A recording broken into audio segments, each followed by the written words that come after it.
یه دستمون قلمون و یه دستمونم دفتر، میرم خالی کنم هرچی از تو مغزم. ببین یه زمانی رئیس بودی واسه خودت، الان چی شدی؟ یه سرباز دو دل، حالا چرا رفتی تو دل؟ گرفتم.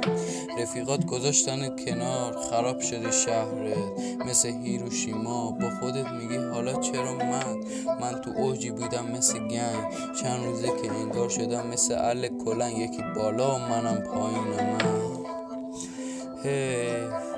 چی بگم والا، داشتم احترام بود سرم بالا، الان گوشه کنارم، حالا نگاه میکنم لیوانم و انگار شدم واسه بقیه دیوانم و کاری با کسی ندارم و دلم تنگ شده واسه قدیمیامون.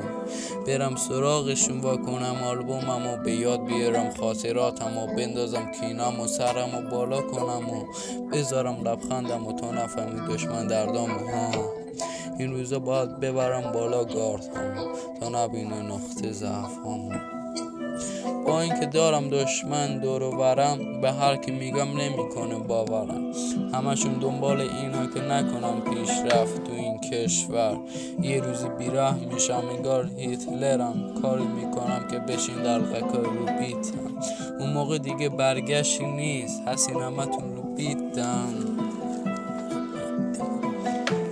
بیت های من میمونه مثل زندون، توی که هستی وسط این میدون. همه رفتار میکنم باید مثل حیوون.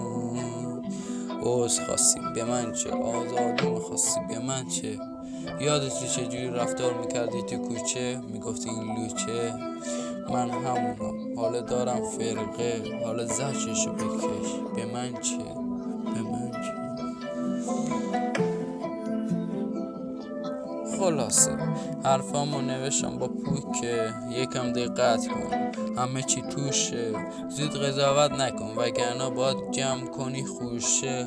واسه خونتون که گم شی تو کلبه، برو جمع کن از اون چوبای گنده.